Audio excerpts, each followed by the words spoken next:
From the New York Post today, a city health department form for new parents requesting.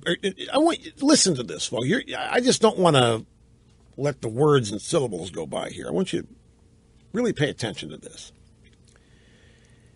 A city health department form for new parents requesting birth certificates asks the woman giving birth if she's male or female. Along with routine questions, mother's maiden name, mother's legal name, mother's social security number is a gender question that's raised a few eyebrows. The woman giving birth is asked on a form for a birth certificate if she's male or female. Now, what have I missed? Is there has the Gay Lesbian Alliance actually invented the artificial womb and it? Well, no. Okay, so there's no artificial womb that's being used now okay, that hasn't happened and I didn't notice. Okay, so you think the question is not whether the mother is male or female, but whether she identifies as male or female? Okay. Well, just in case the inquiry is not clear, the birth certificate request provides a convenient checkbox and asks the question in capital letters. What is your date of birth? That's in caps. What is your current age? That's in caps. And what is your current sex? And that's in caps. The form asks in the section clearly marked mother, parent, parentheses, woman giving birth. Susan Summer, a lawyer for Lambda Legal, an advocacy group for lesbians, gay, men, bisexuals, and transgenders, says, to be clear, it is possible for a person who has given birth to a child to identify as male. Well, you were right. To be sure, it is possible for a person who has given birth to a child, as opposed to what? What else would a person give birth to?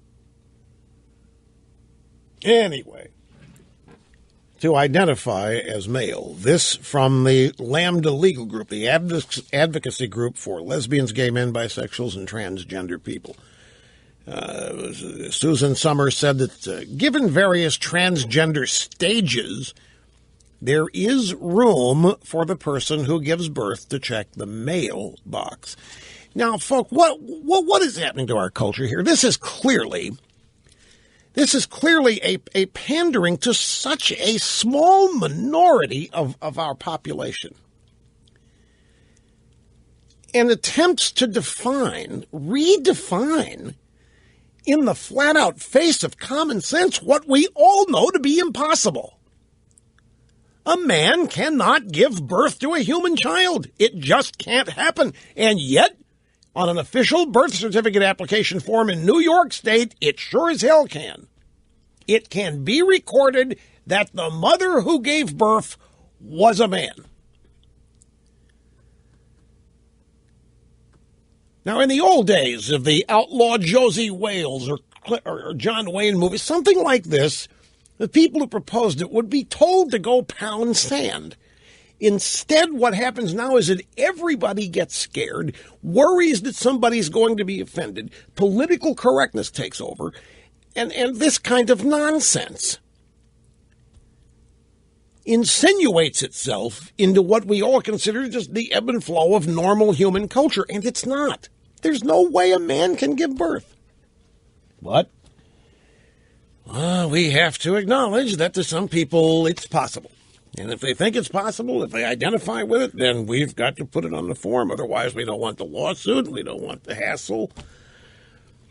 These little things like this just chip away.